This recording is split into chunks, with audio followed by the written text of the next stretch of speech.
तो आइए कुछ मिनट में जानते हैं डायमेंशन के बारे में। डायमेंशन सबसे पहले होता किसका है? तो डायमेंशन निकलता है हमेशा फिजिकल क्वांटिटीज़ का। अब फिजिकल क्वांटिटीज़ क्या होती हैं? तो फिजिकल क्वांटिटीज़ वो क्वांटिटीज़ होती हैं जिनको मेजर किया जा सके, जैसे कि लेंथ, मास, टाइम, फोर्स, डिस्टेंस, ये सारी क्या है फिजिकल क्वांटिटी। इन सारी चीज़ों को मेजर किया जा सकता, ठीक है। तो जिन क्वांटिटीज़ को भी मेजर करा जा सके those are known as physical quantities.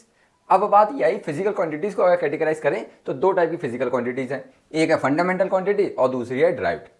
Fundamental quantities वो क्वांटिटीज होती हैं जो किसी दूसरी क्वांटिटी पे डिपेंड नहीं करे। जैसे कि यहाँ पे बात करें लेंथ, मास, टाइम, यहाँ पे कुछ 7 फंडामेंटल क्वांटिटीज हम लोग ने लिख रखी हैं क्वांटिटी। ड्राइव क्वांटिटी क्या है? ड्राइव क्वांटिटी वो क्वांटिटी होती हैं जो कहीं ना कहीं हमें फंडामेंटल क्वांटिटी से मिलकर बनी। जैसे बात करें स्पीड, स्पीड क्या होता है? Speed is equal to distance upon time. Distance एक तरीके की लेंथ है, तो देखिए लेंथ पे डिपेंड कर रही है और टाइम पे डिपेंड कर रही। सिमिलरली एक्सेलरेशन, एक्सेलरेशन क्या होता है? Change in velocity upon time. तो वेलोसिटी का मतलब फिर से स्पीड, और स्पीड हमारी क्या है? ड्राइव। तो एक्सेलरेशन भी हमारी ड्राइव क्वांटिटी। फोर्स क्या होती है? Force is equal to M है, यानी कि ये फिर से मास पे डिपेंड कर रही। तो ऐसी क्वांटिटीज बोलते हैं हम लोग ड्राइव क्वांटिटी। अब बात ये आई कि अगर हमें डायमेंशन लिखना है तो डायमेंशन देखिएगा कैसे लिखते हैं कि लेंथ का जो डायमेंशन है दैट इज एल, और इसको हम स्क्वायर ब्रैकेट के अंदर लिखते हैं। इसी तरीके से मास का डायमेंशन कितना है? M, again written inside the square bracket. इसी तरीके से टाइम का डायमेंशन कितना है? Capital T. इलेक्ट्रिक करंट का डायमेंशन कितना है? A, again inside the square bracket. Amount of substance का डायमेंशन कितना है? मोल, ब्रैकेट के अंदर। टेम्परेचर का डायमेंशन कितना है? कैपिटल के, inside the bracket. Luminance intensity का डायमेंशन कितना है? Candela, inside the bracket. तो ये हमारे पास फंडामेंटल क्वांटिटी के डायमेंशन है, ये आपको याद ही रखने पड़ेंगे। अगर इनके याद हैं तो इनके बेसिस पे हम लोग ड्राइव क्वांटिटी के डायमेंशन निकालते हैं। अब जो डायमेंशन निकालने के लिए बोला जाता है वो होते हैं ड्राइव क्वांटिटी के। तो ड्राइव क्वांटिटी के डायमेंशन आसानी के साथ निकाले जा सकते अगर आपको ड्राइव क्वांटिटीज के एक्सप्रेशन यानी कि फॉर्मूलेस पता है। जैसे कि देखिएगा, अब स्पीड का अगर मैं डायमेंशन निकालना चाहता हूं तो स्पीड क्या होता है? Distance upon time. डिस्टेंस है एक तरीके की लेंथ, तो हमने यहाँ पे कितना लिखा? एल, और टाइम का डायमेंशन कितना होगा? टी, ठीक है। अब अगर मैं इसको फिर से लिख दूं तो ये कितना होगा? एल, ये ऊपर जाएगा टी, तो टी माइनस 1, तो this will be the dimension of the speed.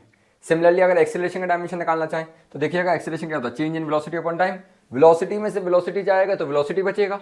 अब वेलोसिटी क्या होती है? एक तरीके की स्पीड होती है विद द डायरेक्शन। तो स्पीड का डायमेंशन अपन ने अभी निकाला एल टी माइनस 1, और एक यहाँ पे टाइम का डायमेंशन और आएगा। अब ये ऊपर जाएगा तो इसका डायमेंशन कितना होगा? L T minus 2 inside the bracket. Clear है?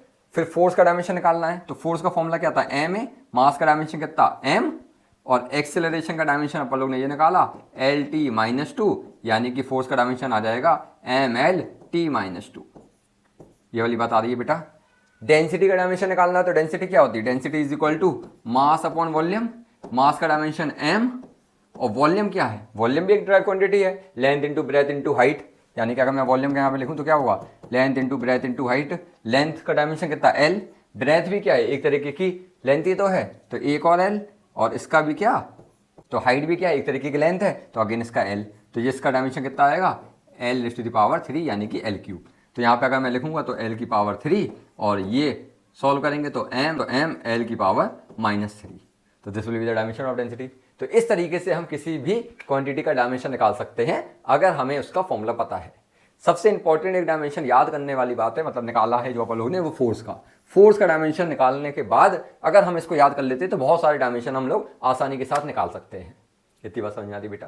क्लियर है? जैसे एक डायमेंशन जनरली हमसे पूछा जाता है कि कोफिशिएंट ऑफ विस्कोसिटी का निकालिए, ठीक है। तो इसके लिए हम लोग क्या करते हैं? स्टोक्स लॉ का एक फॉर्मूला पढ़ा है हम लोग ने, F is equal to 6 pi eta R V. Clear है? तो हमें क्या करना है? इस ईटा का, इसका डायमेंशन निकालना है कोफिशिएंट ऑफ विस्कोसिटी का। तो देखिएगा, अगर मैंने इसको सब्जेक्ट बना लिया तो this will be force upon R into V, और 6 पाई कांस्टेंट है, कांस्टेंट का कोई भी डायमेंशन नहीं होता। क्लियर है? अब देखिए फोर्स का अगर आपको डायमेंशन याद है क्या होता? M L T minus 2।